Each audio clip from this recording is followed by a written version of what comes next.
Rev up your engines!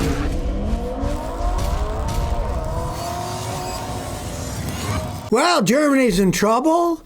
Once German cars were the envy of the world, but now it's weighing heavily on their struggling economy. Volkswagen's saying, hey, they might have to lay off workers, which they said they were never going to do, shut down factories in Germany.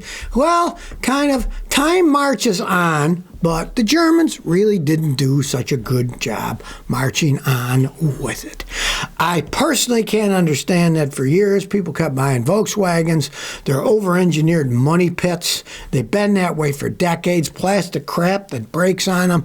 Transmissions that cost a fortune to fix when they break, and they break all the time. Turbocharged four-cylinder engines that blow up before their time. I mean, they went a long way from the reliable little Beetle that was simple to these complex Volkswagens, Audis, BMWs, Porsches that just are over-engineered. They cost too much money. They're expensive to fix. As anybody can tell whether a car manufacturer makes good cars or not. You can always tell by the resale value. In the United States, the resale of German cars is garbage because people know they fall apart. They're junk, and you can get them used cheap. You're taking a real gamble buying one, but that shows the overall frailty of their system. You make complex cars that cost a lot of money, and guess what?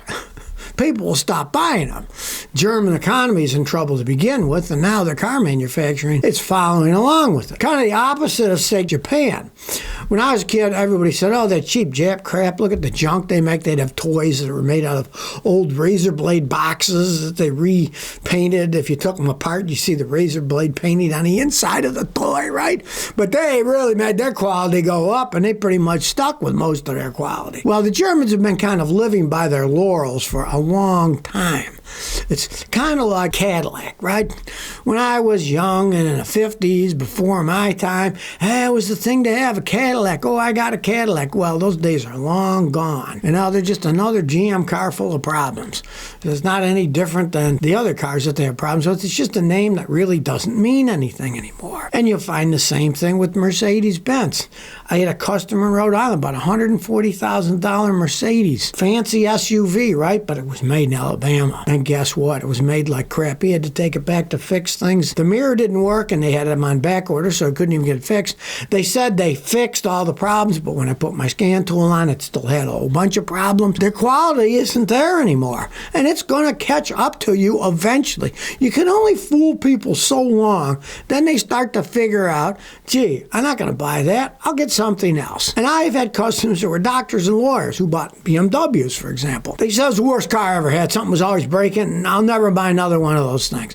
And after a while, everyone wises up, and guess what? You can't sell the things to people anymore. Well, talk about take the money and run. Stellantis is laying off thousands of Michigan workers. This is after they pocketed hundreds of millions of dollars in EV subsidies by the United States government. Now, here's the problem. They give all these subsidies for these electric vehicles that people don't want to buy. And especially Stellantis. They make crappy products anyways. They give the money, and then what's Stellantis doing? They're shutting down factories. They're laying off workers. Yeah, this is what happens when the government gets involved in business. They should keep their nose out of business because they don't know what the heck they're doing. And when there's a gravy train of we're giving money, of course they're all going to say, yeah, give it to us. We're going to build them. We're going to build them. And of course, most of them, as we're finding now with electric vehicles, will never be built. But I'm sure they're not refunding any of the money that they got. As the news goes, Stellantis, of course, they make Ram and Jeep, they own Chrysler, has been awarded hundreds of millions of grants from federal government to promote EV manufacturing. But it didn't keep them from laying off American workers. Yeah, of course. The government gives money to people, and they don't put any kind of real stipulations on the stupid thing. And then the people do as they please. And what it does is it encourages inefficient manufacturing. I'll give you a perfect example. During the Obama administration, a customer of mine was one of the guys who ran this recycling company in Conroe, Texas. And they recycled car tires and car seats, and they made shingles, high-tech fence posts. Now, they were most expensive shingles and fence posts imaginable, and that was including about a 200% government infusion. The cost of the stuff, about 200% of it, was paid for by government grants. So even at that, it was an expensive project, right? So they're creating unsustainable manufacturing. As soon as the government grant ended, within a year, that company was out of business because it was unsustainable. They were just taking government money. La, da, da, da, da, da. So what if it costs so much money to use a liquid nitrogen to break the tires up, to turn them into shingles? We don't care. The government's giving us millions and millions, right? Then when it ends, boom, down the toilet it goes. And in this case, they give them money for EV stuff that they're probably never going to make, factories that they're never going to build, or in the case of Ford, they were going to build stuff in Canada for electric vehicles, and now they're building big old trucks with gasoline and diesel engines in the same factory because they're finding out people don't want to buy these things. But did the government get their money back? I'm sure they're not going to get their money back, right? Why the government is giving money to these companies is beyond me. Obviously, they have lobbyists to go on, and then people think that, oh, this is green. Electric cars are green. It's been proven that they're not particularly green. All the pollution that they make when you're building them, and then the electricity's got to come from somewhere. It's going to cost a fortune to do this stuff, and people don't like them unless they're convenient, and they're relatively inconvenient as it stands today, unless some miracle of solid-state batteries that can go 700 miles and recharge in 10 minutes and last for hundreds of thousands of miles. Unless that comes to the forefront and actually works, people aren't going to be buying these things. Forklift said, my service engine light comes on. I got a 94 Camaro. Service engine light comes on. It starts running weird, and then it goes away. What could it be? All right. Well, here's the problem. You got a 94. That's OBD1, not OBD2. If it's OBD2, real simple. You plug it in, you get codes, try to figure out what it is. Now, it's OBD1. You got one of two choices. You can read up on it. You can show how you can put a paper clip on the checking thing. Then you can count the flashes of the service engine light. You get a code like flash, flash, flash. That's 21. You can look it up on the internet. What's code 21 for a 94 Camaro? Give you the code. Now, the problem is they're relatively generic codes. There aren't that many of them. There's a handful of them, like, I don't know, 20 or something. There's hundreds of them on OBD2, but there's a few for OBD1. You'll get a little bit of information. You want to start there. And if you want, go to Amazon. You can get an old-style OBD thing you plug in that'll make the check engine light flash, and a little booklet that'll tell you what's going on for about $30 on Amazon. OBD1 code reader for GM. I just got one because I lost my old one. It cost me, I don't know, $32. And it'll give you all the directions in the book that'll explain how to use it. Now, here's some transportation news nobody wants to have to deal with, and I've had to deal with it myself. If you're stuck in a middle seat, next to you is some gigantic person, right? And they're got their arm over on you. Sometimes part of their body's flowing over.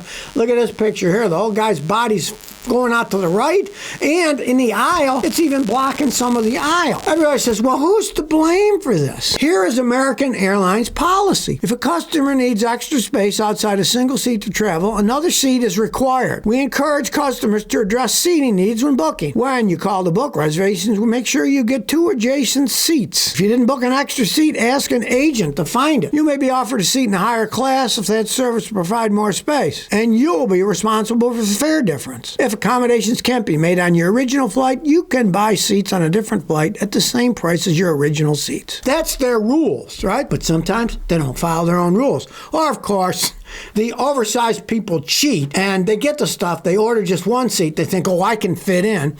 And then if you're in the middle seat next to one of these people, you're the one who's inconvenienced, right? Now, hey, I say to that, they should start enforcing their rules. If some guy is this big and he's taking up 1.5 or 2 seats, they should be forced to go off the plane because he lied. He said he could fit on the seat and he can't. Now, of course, it's a social thing, so people don't want to be rude, but geez, I've been on an airplane sitting 4 hours next to somebody like that, and not only did they take up the space, they kind of smelled, and they're half of them are on you. If this stuff is happening more and more often by these people, basically because they're too large, but they're too cheap. They don't want to pay for 2 seats. Now, the same thing goes to people with their emotional support animal, right? They should at least be forced to buy 2 seats. They're supposed to.